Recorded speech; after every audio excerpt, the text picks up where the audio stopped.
हल्की फुल्की अगर आपको दर्द है तो उसको एड्रेस करवाएं। आपको हल्की फुल्की तजाबियत है तो उसको एड्रेस करवाएं। आपको हल्का फुल्का कुछ भी इशू है उसको एडमिट करें, उसको एड्रेस करवाएं। जब भारत बनाएंगे हम इस मशीनरी को, इस इंसान को, इस इंसान के इस आर्गन्स को, आप ऑब्जेक्टिव फैक्टर की तरफ जाएं कि आपके अंदर जो मर्ज आया है इसकी वजह क्या बनी है। डिजीज में है और आपके पास इतना टाइम नहीं है कि आप एक डॉक्टर के पास जा सके। आप जब अपने साथ इतने सीरियस हैं, एक डॉक्टर, एक मौलिज आपके साथ कितना सीरियस हो जाए। अस्सलाम वालेकुम सर, कैसे हैं आप? अल्हम्दुलिल्लाह। तो हमारे पास कई मरीज आते हैं और उनकी डिजीज सेम होती है। कुछ को 1 माह में रिकवरी मिल जाती है, कुछ को 3 माह में और कुछ को 5 माह में। इसकी क्या वजह है? जी बेटा, आपका सवाल बिल्कुल ठीक है। इसमें देखने वाली चीज है कि वो अमराज जो आज इस मौसम में, इस ठंड में, इस शदीद सर्दी में सबसे ज्यादा कोट हो रहे हैं, उसकी 2 वजूहत है। एक जीज का डिले करना और दूसरा उसकी फर्स्ट एड ढूंढना, ट्रीटमेंट ना करना। आजकल जो सबसे ज्यादा कॉम्प्लिकेशंस आ रही हैं बच्चों में, इवन के बड़ों में, वो नमूनिया। हम उसको आम रवायती नजला जुकाम और चेस्ट कंजेशन समझते हैं, लेकिन ये नमूनिया होता है और डबल नमूनिया की तरफ चला जाता है और फिर आपको चिल्ड्रन हॉस्पिटल में, इमरजेंसी में, आईसीयू में सारे प्रोसेस से गुजरना पड़ता है। अल्लाह ताला हर एक को सेहत दे, ईमान वाली जिंदगी दे।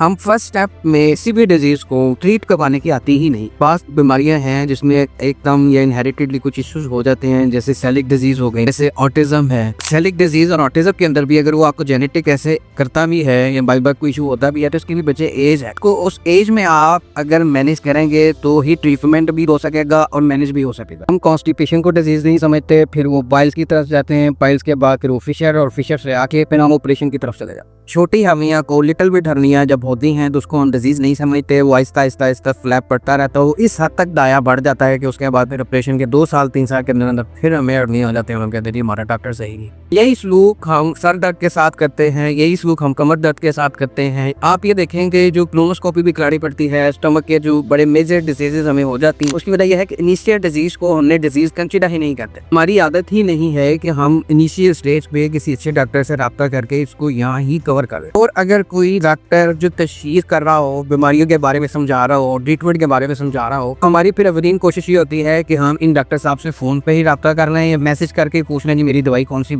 अगर आप मेजर डिजीज में हैं या माइनर डिजीज में हैं और आपके पास इतना टाइम नहीं है कि आप एक डॉक्टर के पास जा सके, आप जब अपने साथ इतने सीरियस हैं, एक डॉक्टर, एक मौलिज आपके साथ कितना सीरियस हो जाए। हम 500, 1000, 2000 बचाते बचाते लाखों के पीछे चले जाते हैं। मुझे बहुत सी डिजीज ऐसी हैं, अब मैं किन का जिक्र करूं। मेरे पास जो मरीज आते हैं, आते ही क्रॉनिक डिजीज में, वो एक्यूट डिजीज के अंदर उसको एड्रेस ही नहीं करते। वो फिर माइग्रेन हो, वो फिर ऑटिज्म, वो बैक पेन हो, अर्थराइटिस हो, रूमेटिक अर्थराइटिस हो, सेलिक डिजीज हो, वो स्टमक इश्यूज हो, एच पाइलोरी हो, IBS हो, CKD डिजीज हो। हम जब भारत बनाएंगे हम इस मशीनरी को, इस इंसान को, इस इंसान के इस आर्गन्स को फर्स्ट स्टेप पे ही क्योर करेंगे तो फिर हमें होम्योपैथी का इलाज भी लंबा नहीं लगेगा, फिर हमें होम्योपैथी का इलाज महंगा भी नहीं लगेगा। और फिर जो इतनी आपको जो दवाइयाँ, अद्वियात और अरसा दराज खानी पड़ती हैं, आपकी उनसे जान छूट जाएगी। आप ऑब्जेक्टिव फैक्टर की तरफ जाएं कि आपके अंदर जो मर्ज आया है इसकी वजह क्या बनी है। आपने अपनी रूटीन में से, डेली रूटीन में से क्या चीज ऐड करनी है, क्या चीज स्किप करनी है। फिर थर्ड रोड होता है मेडिकेशन का, वो फिर आप किसी की भी कराएं। जब आप ऐड और स्किप की ही चीज को नहीं समझेंगे, आप अपने किसी रूटीन की बैड हैबिट को नहीं समझेंगे, तो फिर अगर देखें किसी का काम सिर्फ बैठने वाला है तो उसको जाहिर है उसकी सिम्टम्स, उसकी बीमारियां अलग है। किसी का काम फिजिकल वर्क है, उसकी बीमारियां अलग है। किसी का मेंटली वर्क है, उसकी बीमारियां अलग है। हर एक अपनी खास रूटीन में है मुआश की वजह से, और उस मुआश को आप बदल तो नहीं सकते बार बार, लेकिन उसमें फिर जो जो चीज आप ऐड कर सकते हैं या स्किप कर सकते हैं, आपको वो जरूर करनी चाहिए और वो आपको एक अच्छा मुआलिज ही बता सकता है।